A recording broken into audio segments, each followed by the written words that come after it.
اور پھر یہاں پر میں ایک بات رک کے کہنا چاہوں گا، اب یہ جتنے بھی مشاہدات حضور کو کروائے گئے، آپ ذرا تصور تو کریں، اور ساتھ ساتھ بتایا بھی جا رہا ہے حضور آپ کی امت، حضور آپ کی امت، حضور آپ کی امت، کہ وہ حضور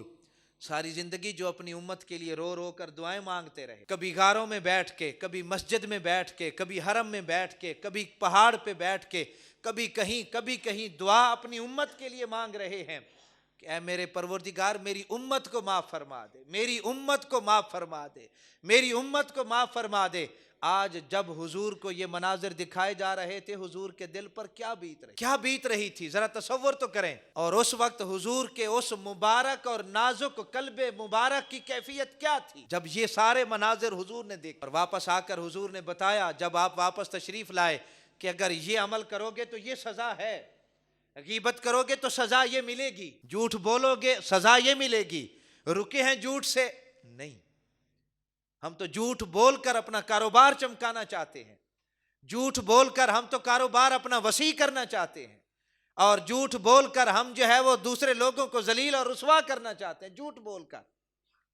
جب جھوٹ کی سزا کا بھی پتہ ہے پھر بھی نہیں رک رہے، تو پھر میں کہتا ہوں بندہ وہ جائے گا تو جائے گا کہاں؟ اللہ اور اللہ کے رسول صلی اللہ علیہ وآلہ وسلم نے جو کام کرنے کا حکم دیا ہے، ان کاموں میں ہمارا شوق دیدہ نہیں ہونا چاہیے، بڑھ چڑھ کر ہم وہ کام کریں، بھئی یہ وہ کام ہے جو مجھے اللہ نے حکم دیا ہے، یہ وہ کام ہے جو اللہ کے رسول نے حکم دیا ہے، اور یہ وہ کام ہے جس کام سے مجھے اللہ اور اللہ کے رسول نے روکا ہے، میں نے رکنا ہے، لیکن ہم نہیں روک رہے۔ آج یہ سب کچھ بتانے کا جو مقصد ہے وہ صرف یہی ہے کہ وہ جو غفلت ہے، وہ جو لا علمی کی کیفیت اپنے اوپر سوار کر رکھی ہے، اس سے باہر نکلیں اور ایسی زندگی گزاریں، ایسی زندگی